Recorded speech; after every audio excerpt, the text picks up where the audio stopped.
Number scores are fun, am I right, guys? Personally, after I watch or play literally anything, I immediately give it a rating.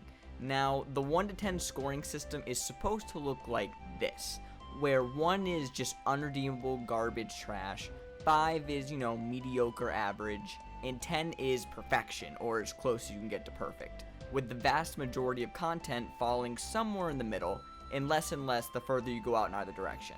However, we all know this is not how that works in practice. I mean, I would guess around like 90% of y'all, including myself, have an average rating of around a 7. And there are a couple of reasons for this.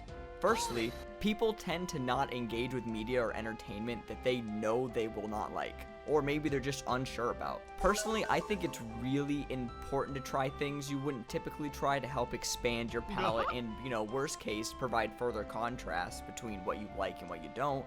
But I can understand why you wouldn't do this, Our time is finite. We only have so much of it, and why would you want to spend time with something that's maybe a gamble or something you know you're not going to like, rather than with something you know is a sure thing? This can obviously cause aggregated ratings to, skew high to that 7-8 range. Secondly, it also seems that people use the 7 score to describe something that is mid or just average mediocre. This is just more of a straight up misuse of the scoring system, obviously, where 5 should be the average. Now, all that being said, you would think the distribution graph would look like this when you take into account that information, with the most scores falling at around that 7 mark, and the lower scores being a bit neglected. But I also do not think this is the case either, and this is where I'm gonna kind of talk more about games rather than maybe like anime or movies, shows, food, etc., because it's just what I'm the most tapped into.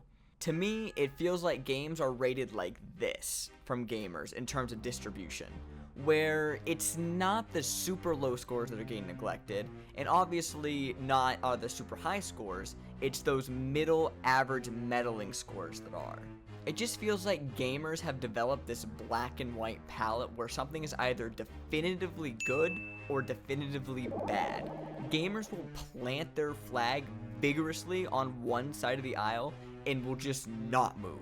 On the positive side of the spectrum, it feels like no criticism is welcome, and sort of that culture of toxic positivity is embraced. And on the negative side, it feels like they never even gave the game a goddamn chance. This in particular especially rubs me the wrong way when these opinions come from people that have 1, either never played the game, or 2, the game has not come out yet. I felt this a bit with Halo Campaign Evolved. Before this game even came out, the public sentiment seemed to skew pretty negative. Now, was it confusing that after around a decade of the Halo franchise flopping around like a fish out of water, that they would make a remake of a game that doesn't really need to be remade?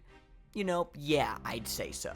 But I do not think this is valid reasoning to come out and just dismiss the game immediately without touching it. And then you have the other side of the pond, filled with devoted defenders of a game that only want the game to be just glazed, not accepting any sort of criticism, valid or not. Now, the following is more of an anecdotal experience. I'm not gonna shit all over this game's community, and matter of fact, this game's community seems great. But when I told a few of my friends that I did not like Hollow Knight because I was always meandering around the map looking for progression, they basically banished me to that fucking vortex in Berserk where all those people are just in misery and pain. It felt like my thoughts were completely unacceptable and just immediately invalid, even though that was my legitimate experience with the game. Agree with it or not, that's how I felt when I played it. I think this erosion of a middle ground, at least in terms of gamers, has really polarized people, robbing reviews and just discussion in general of any significant nuance. Now, I know this video ended up straying away from, like the number scores aspect and attacked more of how modern games are digested, but I would like to end this video with just a lightning round of what I think about each individual number score with an example attached to it. Alright, anything with a 1, irredeemable garbage that holds no value, your mother. 2, something terrible with only minor glimmers of light, Star Wars Episode 1. 3 is something that is just all around bad, Balan Wonderworld.